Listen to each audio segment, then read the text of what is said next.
Who does? Listen, I've had, early in my career, I've had guys get in my car with illegal guns and stuff like that. And when I think about it now, it's like, let's just say we get pulled over and they throw the gun in the back seat. Now we're in a dilemma. Right. Because the cops pull over and say, whose gun is that? If he says, I don't know, I have to either say it's his gun, or I have to say I don't know. And if I say I don't know, now we're both charged with the gun. Right. And I'm having to do time over this idiot's fucking illegal gun in New York. What do you do? What do I do? If I tell the police that's his gun, now I'm a snitch. What type of fucking logic is that? But to me, this is what snitching has always been. Two people are committing a crime together. Yeah. A crime. Yes. You get caught and I don't. And you tell on me. That's what I always view snitching as. Yes, but when you talk to the actual street guys, they'll say that if, and I've had these conversations on camera. They said flat out, if I tell the police that's not my gun, I am a snitch at that point. Yeah, but you didn't commit a crime, though. But I'm still considered a snitch. If I follow these rules... Then also, it's also this, like, loophole rule is like, you're a civilian. There's all types of loophole rules because these aren't real rules. In fact, I feel these rules are set up by the guys on top to try to stay out of prison while everyone underneath them goes to prison. That's what I think. I think this is what it's really about. Let's create these false narratives where everyone keeps me out of prison while everyone else gets locked up. Hey, go do 20 years, I'll take care of your family. Yeah. What? They come out with nothing. What the fuck about that one? I want to how about I take care of my own family? Nigga, you go to jail. Yeah. Unfortunately for me, man, I'm not in that world, bro. I'm not in that world. Never have been, never will be. Me neither. Yeah. And whenever I've been around people like that, like, I've been around BMF. And I remember sitting there, and I was at Big Meech's house, and he's got the ankle monitor because they just killed somebody. And they're pulling up in like 10 Ferraris, and they all got like $1 million worth of jewelry on, and they're giving me Cristal bottles. This is the Wolf thing? Yeah, this is right after Wolf got killed. Wolf thing? Okay. In Atlanta, right? Because they were flying out all the DJs because they were trying to push Blue Da Vinci's music, right? So I was part of a group of DJs that was out there just hanging out with them. And I just remember sitting there, looking around, thinking, all y'all going to prison.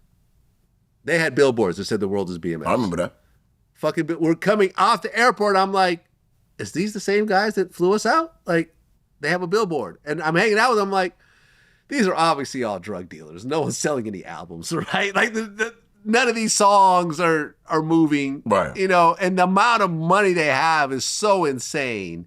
And here I am, a white suburban kid that's realizing these are all drug dealers.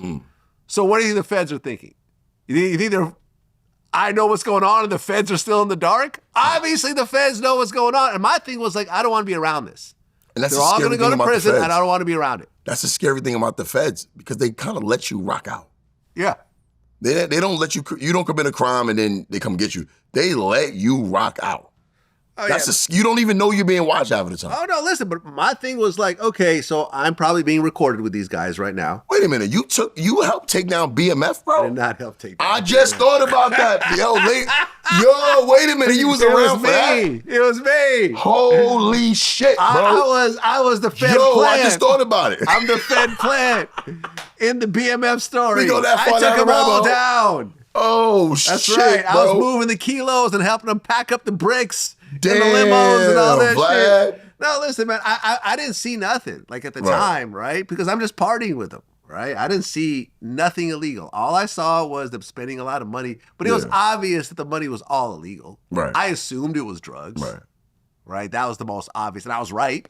Yeah. But I was just like, I don't want to be around this because I just pictured myself getting arrested by the feds and being told that I better tell them some shit or else I'm gonna. I think I was moving mixtapes at the time. They're like, we're going to bust you for copyright infringement, bringing some other shit. And I'm like, I just don't want to be around this. I'm already doing some illegal shit. Didn't DJ Drama go down around that time? That's when I quit. That's around me and Drama met. Because he went down He was there with us. Right. He was there with us. And I remember seeing Drama's BMW get towed away. I said, I'm out of the mixtape game. I'm going to do DVDs. I remember that shit. Yeah, but at the time, I was selling mixtapes, so really I was living illegally. At the time, and I was worried about the feds potentially. That's piracy. Yeah, it was piracy. Now, it wasn't like BMF serious. Right. But I'm thinking like, okay, if I hang around these guys, the feds might be able to leverage what I'm doing illegally on the copyright side to somehow get to BMF. They're laundering like maybe like try to like force me to wear a wire or some shit. I just like, man, I'll just go back to being broke. I'm cool. At least I'm broke and legal, or more legal than these guys. Broken free is way better than... And ultimately nothing happened. And, you know, I stopped doing mixtapes and now it's past statute of limitations. So I can talk about it. I remember I was around BMF and I never seen no shit like that in my life. Yeah, it was crazy. I went to, it was this club called Roxy's in Orlando. And this was back in the day. I think I was in college at the time. And I remember them pulling up. And it wasn't even like, there was not two dudes in each car. Everybody had their own individual car. Everybody, Lamborghini, yeah, exactly. Ferrari. Yeah, it's like that. Bro, and they took over the whole parking lot. Yep. And they walk in, they all had t-shirts on and shit. And Roxy at the time, there was a dress code. So you couldn't get in Roxy's without a collared shirt, shoes, slacks. But they came in there on some hood shit. Right. So I'm like, yo, who the fuck is this? And they came in there and they bought everything. Yes. So we walked in the club, me and my boys in there. So I knew one of my homies, he was down with him. So he called me to come up to the VIP. So I went in there with him. And he just handed me 2 bottles of Rosé Moet. Yep. Like, here. Yeah. And I'm like, at the time, I'm broke. Like, I can't afford this shit. He's like, nah, here, that's for you and your... He said, I see you down there with your people. That's for y'all. Go ahead, drink. Just gave me 2 bottles. And I was like, damn, who is this? That's the first time I ever heard of them. Yep. It was the early 2000s. Yep. And then I found out later that was BMF. Yeah. Yeah. I mean, I've interviewed a bunch of them. And they don't fight. They didn't fight in the clubs. Like, there was nothing... Oh yeah. I mean, they was cool. Wolf, they took everybody there. Yeah, no. They were trying to keep things cool. Peaceful, yeah. Even the situation where Wolf got killed, it was over a stripper. I remember that. It was like a stripper was hanging out with the BMF dudes, and Wolf, that was like his girl or whatever. So he like kind of like yanked her out of there. Like, what the fuck you doing? And they're like, yo, man, just chill out. He's like, oh, I'm gonna see y'all outside. But also, it's so many of them. Like, I know people that were there. They were like, yo, calm down. It's not like that. Now, fuck that. And you know, they went outside. He out there with his guns. I remember that. And then he gets killed. But also, there was so many of them at one time, you didn't want no smoke anyway. Because there was about 30, 40 deep in the clubs. Easy. Yeah, it was a lot of them. So imagine 30, 40 dudes, and there's about 20, because they had security. So it was like Meech had a driver, or, you know, J-Bo, I know he had a driver. Mm-hmm. Some of them had drivers. But, bro, just imagine 25 Lamborghinis. Because, you know, the exotic rental place that they owned was in Orlando. So a lot of the cars came out of Orlando. Oh, okay. So that's where they came through there. Yeah, man, listen, BMF was definitely something you'll probably never see again. Nah, and that's that probably was the last a good of it. thing. That's probably a good thing because the level of logic just went out the fucking window. Yeah, also, drugs is played out. Nobody doing drugs no more. Oh, people doing drugs. Not crack. It's all pills now. Pills, that's big business. Yeah. That's big business. Yeah. Not black. You'll never see it on a flashy scale. I mean, they were a cautionary tale to, if you're gonna do something, you gotta, because when they fucked up at it, when they started getting loud about it, and they was online, and that's when you start pissing off cops. The cops are like, what these dudes? Who are these dudes driving around looking like this all the time? Yeah, you're playing in their face. Yeah, you're playing in their face. It didn't make any. But too loud and flashy. How do you feel about you see 50's doing another BMF documentary? Yeah. But now he's doing it with Misha's brother? Southwest T. Oh, this is nasty. This is nasty. Why is it nasty? I mean, T was part of the whole operation. Right. Makes sense. From what I saw in the preview, it looked like T is going against his own brother. Well, the two of them never really got along. That's the whole 50's thing. leveraging that. Of course he is, because that's 50. But the two of them did not get along, period. The two of them had been at odds. And it was really because, and it was funny, right? It's kind of a funny situation, right? When you really take a step back and look at it, because we actually have an interview with Big Meech. My man Cavario interviewed him in prison. Mm. And Southwest T hated Big Meech because he was so flashy. Right. T was trying to stay below the radar. But what really busted him was Southwest T kept talking about everything on the phone, and the phone lines were tapped by the feds. Meech was even like, T just loved the phone. But you talk on the phone. That was your weakness. You talk on the phone, you got everything fucked up. I didn't talk on the phone about nothing. The phone for me is either you coming or you ain't. Period. Point blank. That's the only thing the phone is for. You coming?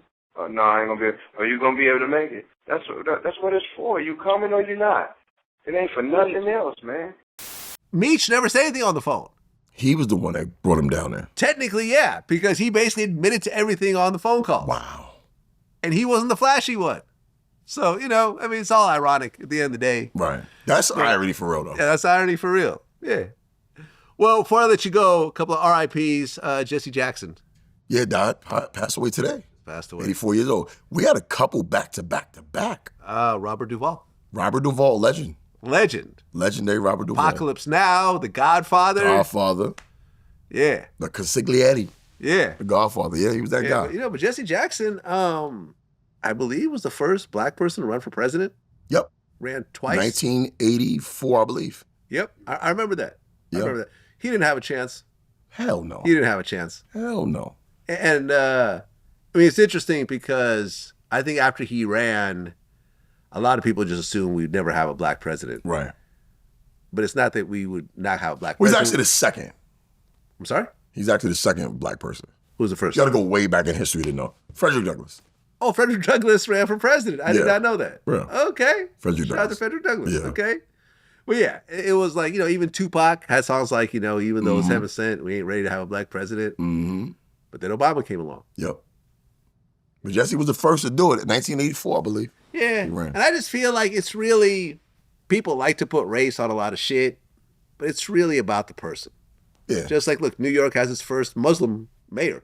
Wild. Yeah. Right? What's his name? Andani? Yeah. Andani, And yeah. he's like pro-Palestine, and there's a huge Jewish population in New York. But at the end of the day, if the right person comes along, the right charisma, saying the right things, getting the voters. He folded, though. What do you mean? He folded. What do you mean? He was all that anti-Trump shit while he was running, and now Trump got him. Oh, really? Right in. Yeah. Okay. Yeah, it's full of shit.